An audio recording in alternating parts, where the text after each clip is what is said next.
अस्सलाम वालेकुम dear students, कैसे हैं आप सब।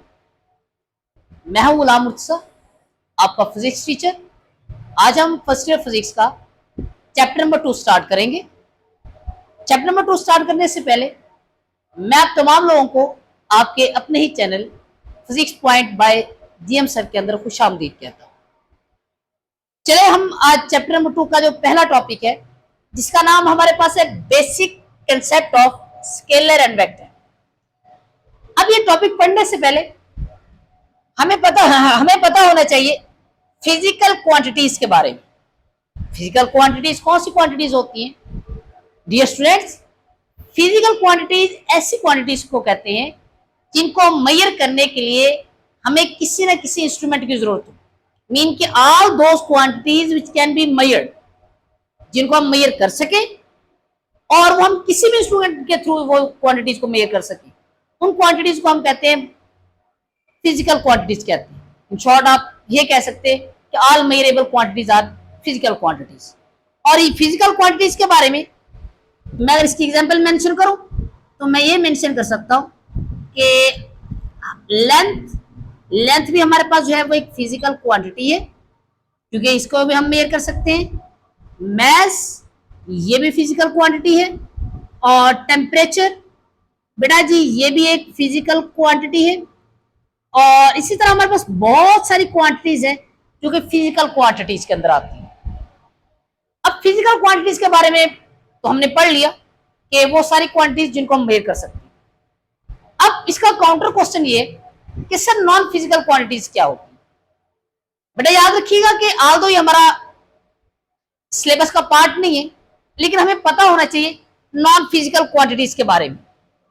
मैं बताता चलूं कि नॉन फिजिकल क्वांटिटीज जो है वो ऐसी क्वांटिटीज होती हैं जिनको हम मेजर नहीं कर सकते किसी भी इंस्ट्रूमेंट के थ्रू। नॉन फिजिकल क्वांटिटीज इसी डेफिनेशन का बिल्कुल उल्टा है कि ऐसी क्वांटिटीज जो हमारे पास मेजर नहीं हो सकती, जैसा कि हमारे पास लव भी एक ऐसी क्वांटिटी है जो कि हमारे पास मेजर नहीं हो सकता किसी भी इंस्ट्रूमेंट से। या हमारे पास हेट, इसको भी हम मेजर नहीं कर सकते। या किसी भी इंसान का जो एंग्रीपन होता है, इसको भी हम मेजर नहीं कर सकते। या बेटा जी हमारे पास किसी भी इंसान की जो अफेक्शननेस होती है, इसको भी हम मेजर नहीं कर सकते। तो अब इन शॉर्ट मैंने आपको एक छोटा सा इंट्रो दे दिया है फिजिकल और नॉन फिजिकल क्वांटिटीज के बारे में। On the basis of direction हम फिजिकल क्वांटिटीज को दो कैटेगरीज के अंदर डिवाइड करते हैं।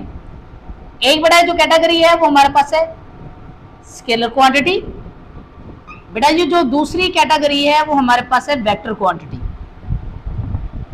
अब सबसे पहले हमें पता होना चाहिए कि स्केलर क्वांटिटीज कौन सी क्वांटिटीज होती है। Scalar quantities are those quantities which can be describe by its magnitude only.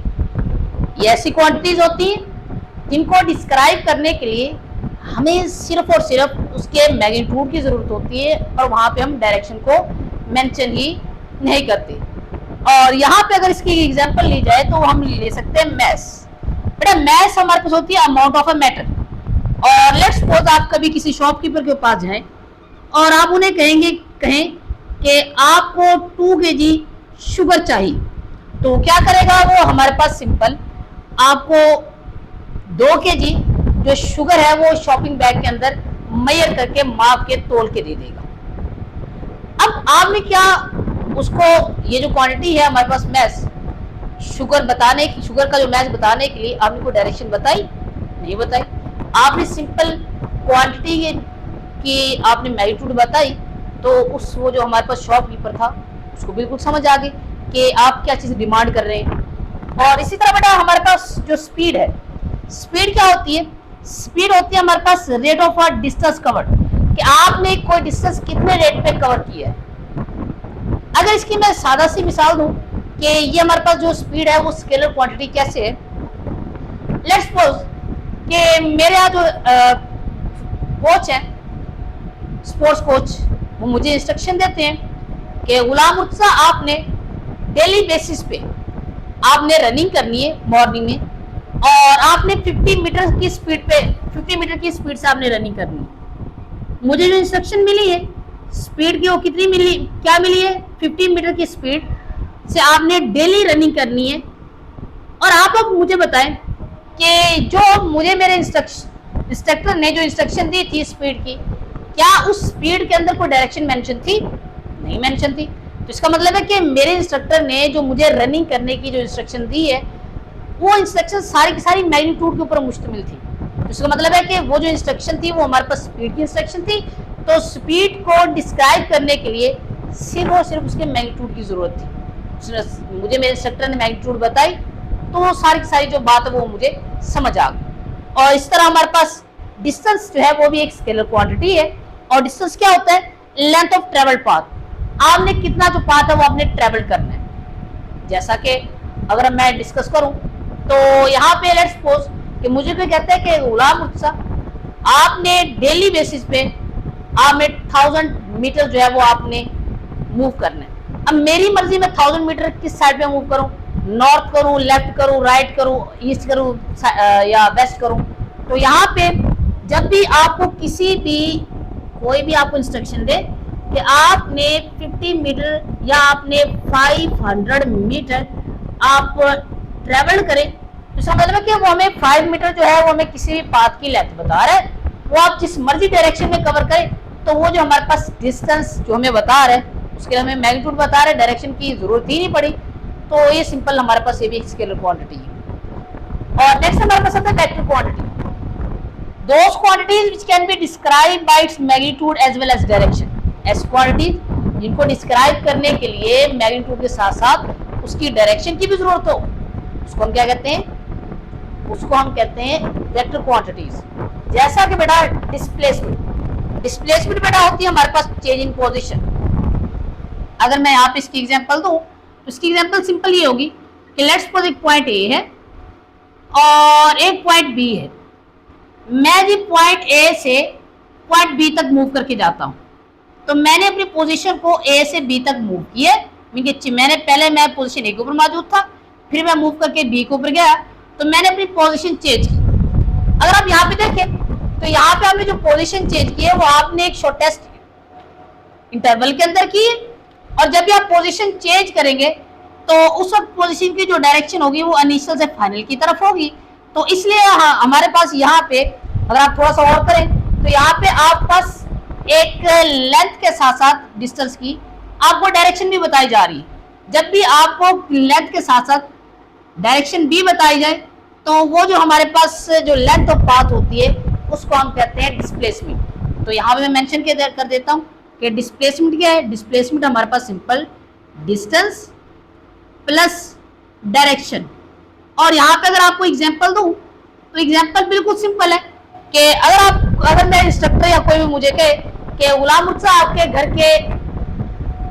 घर से तकरीबन 50 मीटर के फासले के ऊपर एक कोई भी खजाना छुपा हुआ है, तो मैं सबसे पहले मेरा उससे क्वेश्चन ये होगा कि आप जल्दी मुझे बताएं कि वो जो 50 मीटर खजाना छुपा हुआ है 50 मीटर दूर वो किस साइड पे छुपा हुआ है। मीन के मैं डायरेक्शन उससे मांग रहा हूँ। तो इसका मतलब कि 50 मीटर एक डिस्टेंस है।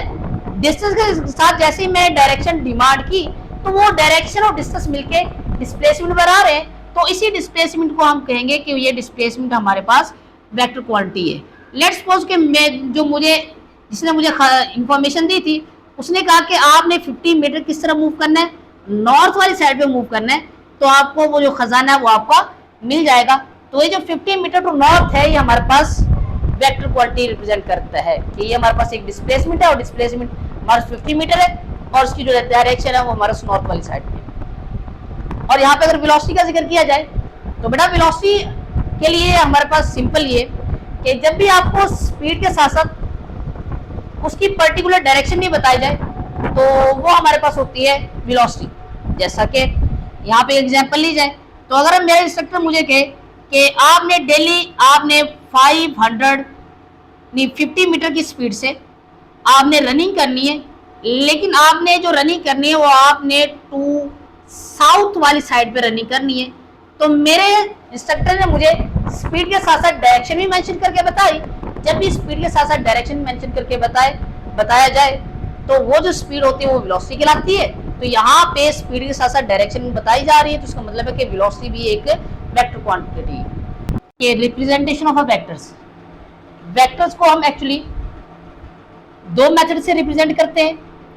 एक तो बेटा हमारे पास है सिंबॉलिकली मेथड, और दूसरा जो मेथड है वो हमारे पास है ग्राफिकली मेथड।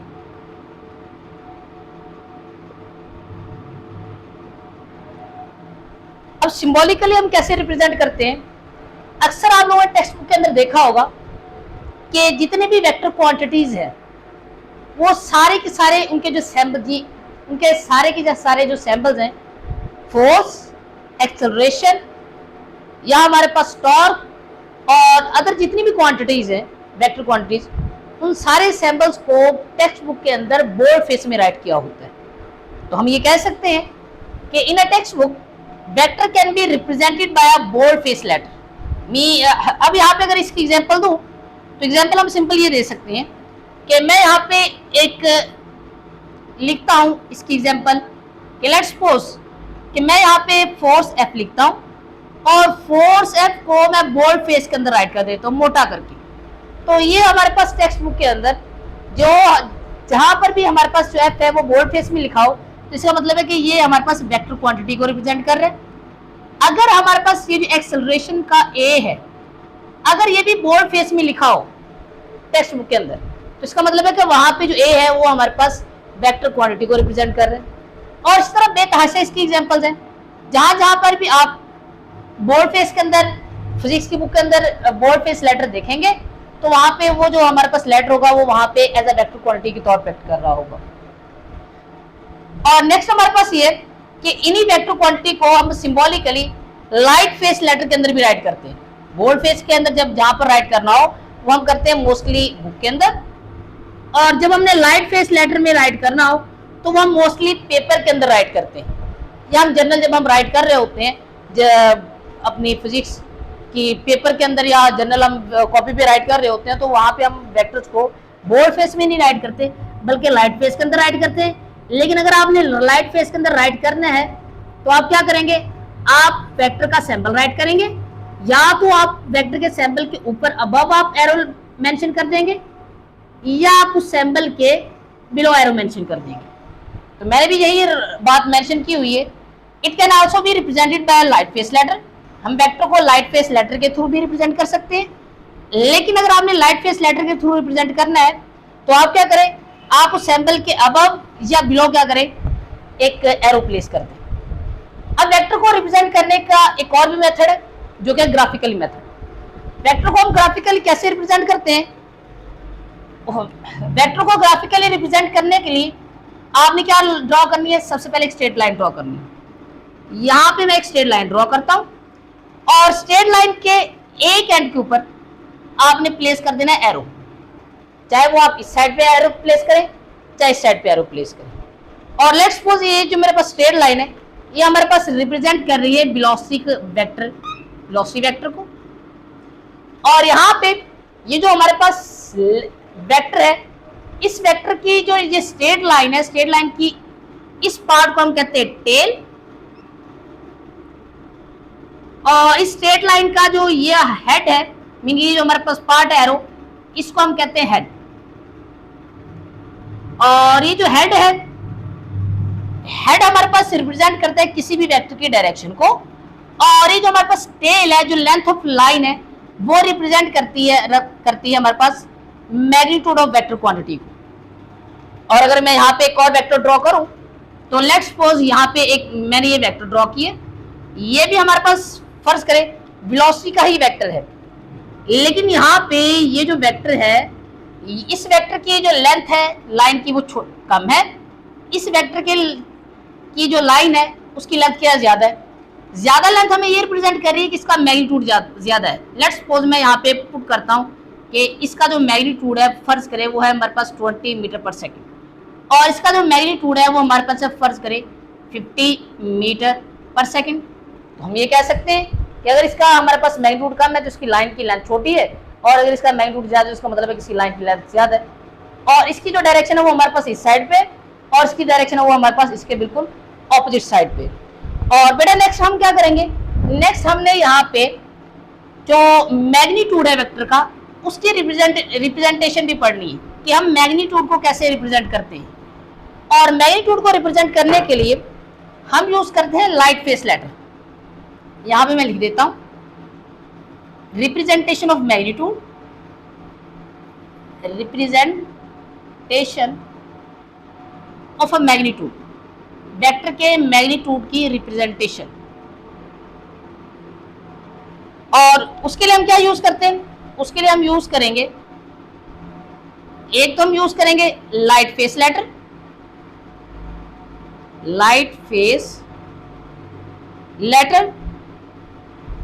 दूसरा हम यूज करेंगे तरीका by bold face, sorry by applying modulus.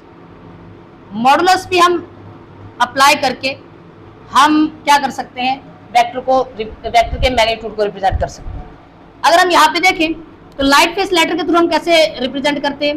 फर्ज करें मेरे पास यहाँ पे एग्जाम्पल के तौर पे मैंने रिप्रेजेंट करना है फोर्स का मैग्नीट्यूड, तो मैं फोर्स का जो सैंपल एफ है वो लाइट फेस में राइट कर दूंगा, तो ये हमारे पास रिप्रेजेंट करेगा कि ये हमारे पास वेक्टर एफ का मैग्नीट्यूड है। या हमारे पास में ए जो है, ए को अगर मैं लाइट फेस में राइट कर दूंगा तो ये भी हमारे पास क्या है, ये एक्सेलरेशन का मैग्नीट्यूड है। अगर आपने ये मैग्नीट्यूड अगर आप लाइट फेस में नहीं रिप्रेजेंट करना चाहते तो आप मॉडुलस के थ्रू भी रिप्रेजेंट कर सकते हैं। अब वेक्टर एफ लिख के आप इसके अक्रॉस एक मॉडुलस लगा दें। ये मॉडुलस काम ये करेगा, इस वेक्टर का जो एरो है इसको जम कर लेगा, एब्जॉर्ब कर लेगा, मीन इसकी जो डायरेक्शन है वो एब्जॉर्ब कर लेगा। जब डायरेक्शन एब्जॉर्ब हो जाएगी पीछे हमारे पास क्या रह जाएगा, मैग्नीट्यूड रह जाएगा। ये मॉडुलस वही काम करता है जो हमारे पास मैथ में हमारे पास काम करते हैं। मैथ में करते हैं तो मैथ में अगर हम नेगेटिव वैल्यू के अक्रॉस मॉडुलस लगाएं तो ये मॉडुलस क्या काम करता है, इसका जो नेगेटिवनेस है इसकी एब्जॉर्ब करता है और हमें इसे पॉजिटिव में आंसर दे देता है। वेक्टर को डिस्कस करेंगे। याद रखना बेटा जी आपने कि आल्दो ये जो हमारे पास टाइप्स ऑफ वेक्टर है ये हमारे कोर्स का पार्ट नहीं है, लेकिन मैं अभी आपको सिर्फ चंद एक वेक्टर की टाइप को डिस्कस करूंगा, क्योंकि यही जो हमारे पास कुछ टाइप्स हैं, ये जो कुछ टर्म्स है, ये नेक्स्ट हमारे जो टॉपिक्स आने वाले हैं उनके अंदर इस्तेमाल होंगी। तो मैं चाहता हूँ कि अभी आप ये सीख लें और ताकि जब आप नेक्स्ट टॉपिक्स पढ़ेंगे आप इन्हीं टर्म से अच्छी तरह फेमिलियर हो। चलिए अभी हम पढ़ते हैं। पहली जो हमारे पास टाइप है बेटा वो हमारे पास है नेगेटिव वेक्टर। नेगेटिव वेक्टर क्या होता है, a vector which is equal in magnitude but opposite in a direction as there original vector. ऐसा वेक्टर जो हमारे पास इक्वल इन मैग्नीट्यूड हो बट ऑपोजिट इन डायरेक्शन हो अपने ओरिजिनल वेक्टर के साथ, तो ऐसे वेक्टर को हम कहते हैं नेगेटिव वेक्टर। जैसा कि बेटा आपके पास एक वेक्टर ए है और ये जो वेक्टर ए है इसकी डायरेक्शन मेरे पास इस साइड पे, और यहाँ पे मैं एक दूसरा वेक्टर ड्रॉ करता हूँ और ये जो दूसरा वेक्टर है उसकी डायरेक्शन बिल्कुल इसके ऑपोजिट डायरेक्शन में। अगर आप थोड़ा सा गौर करें तो यहाँ पे ये दोनों जो वेक्टर हैं ये हमारे पास इक्वल इन मैग्नीट्यूड है बट डायरेक्शन में ऑपोजिट है, तो इसका मतलब है कि ये वेक्टर हमारे पास इस वेक्टर का नेगेटिव वेक्टर है। और नेक्स्ट हमारे पास आता है यूनिट वेक्टर। बड़ा वर्ड जो यूनिट है, यूनिट का मतलब होता है वन। इसके हमारे पास नेम से ही इसकी डेफिनेशन बनती है। A vector whose magnitude is equal to one. ऐसा वेक्टर जिसका जो मैग्नीट्यूड है वो हमारे पास किसके बराबर हो, वन के बराबर हो। और ये जो वेक्टर है ये हमारे पास किसी भी वेक्टर की डायरेक्शन को डिस्क्राइब करने के लिए इस्तेमाल होता है। अभी तो मैंने सिर्फ इसकी डेफिनेशन आपको समझाई, आगे फर्दर इसको मैं एक्सप्लेन करता हूँ। आपने यहाँ पे एक एक्स वाई प्लेन, एक 3D आपने प्लेन ड्रॉ करना है और 3D प्लेन के अंदर हमारे पास टोटल 3 एक्सिस होते हैं। एक बेटा एक्स एक्सिस होता है, एक वाई होता है और एक जी होता है। और यहाँ पे जो हमारे पास एक्स एक्सिस है इसका जो हमारे पास यूनिट वेक्टर होता है वो हमारे पास आई होता है, और जो हमारे पास वाई है इसका बेटा जी जो यूनिट वेक्टर होता है वो हमारे पास जी होता है, और जो हमारे पास जी यूनिट वेक्टर है इसका जो यूनिट वेक्टर होता है वो हमारे पास के होता है। अब ये हमारे पास जो यूनिट वेक्टर है ये हमारे पास किस तरह किसी भी वेक्टर के डायरेक्शन को रिप्रेजेंट करता है, मैं आपको एक छोटी सी एग्जांपल देके समझाता हूँ लेट्स सपोज कि यहाँ पे मेरे पास एक वेक्टर है और उसके साथ बेटा हमारे पास ये लिखा है कि वेक्टर ए आई। ये वेक्टर ए जो है वो आई के साथ मल्टीप्लाई हो रहा है, तो इसका मतलब है कि जो वेक्टर ए है ये हमारे पास आई की डायरेक्शन में। क्वेश्चन बेटा आपका ये होना चाहिए, क्या वेक्टर आई जो है वो वेक्टर ए के मैग्नीट्यूड को सर डिस्टर्ब तो नहीं करेगा जब हम इसके साथ मल्टीप्लाई करेंगे? बेटा आपने मैथ में एक चीज पढ़ी हुई है कि अगर लेट्स सपोज मेरे पास नंबर 2 हो और मैं 2 को 1 के साथ मल्टीप्लाई करूं, आंसर मेरे पास 2 ही आएगा। मीन कि मैंने जब नंबर 2 को 1 के साथ मल्टीप्लाई किया तो 1 ने 2 की जो आइडेंटिटी थी उसको डिस्टर्ब ही नहीं किया। तो इसका मतलब ये हुआ कि ये जो हमारे पास यूनिट वेक्टर 1 है, सॉरी आई है, इसका भी तो मैग्नीट्यूड 1 होता है। जब इसको भी मैं किसी भी वेक्टर के साथ मल्टीप्लाई करूंगा तो उसके मैग्नीट्यूड को या उसकी डायरेक्शन को, मीन के उसकी जो शनाख्त है उसको चेंज नहीं करेगा, बल्कि सिर्फ और सिर्फ उसकी डायरेक्शन को डिस्क्राइब करेगा कि ये जो हमारे पास किस डायरेक्शन में। अगर आप यहाँ पे देखें तो जो आई है वो एक्स डायरेक्शन के अंदर होता है और हमारे पास जो वाई है वो जो जे है वो हमारे पास वाई डायरेक्शन के अंदर होता है और जो के यूनिट वेक्टर है वो हमारे पास जी डायरेक्शन के अंदर होता है। तो इसका मतलब है कि जो वेक्टर ए है वो इस वक्त हमारे पास एस डायरेक्शन के अंदर मौजूद है। और अगर बेटा इसका फार्मूला देखें तो फार्मूला इसका बहुत सिंपल है, और याद रखना कि जब भी आपने यूनिट वेक्टर को रिप्रेजेंट करना है तो यूनिट वेक्टर को हमेशा हम हेड से रिप्रेजेंट करते हैं, वेक्टर के ऊपर हम हेड लगाते हैं और इसका फार्मूला ये बनेगा, एक वेक्टर को उसके अगर मैग्नीट्यूड से डिवाइड करें तो ये हमारे पास यूनिट वेक्टर का फार्मूला बन जाएगा।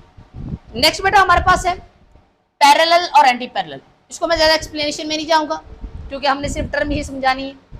पैरेलल वेक्टर ऐसे वेक्टर्स होते हैं जिनकी डायरेक्शन सेम, जैसा कि आपके पास एक वेक्टर है और दूसरा मेरे पास वेक्टर मेरे पास बी है।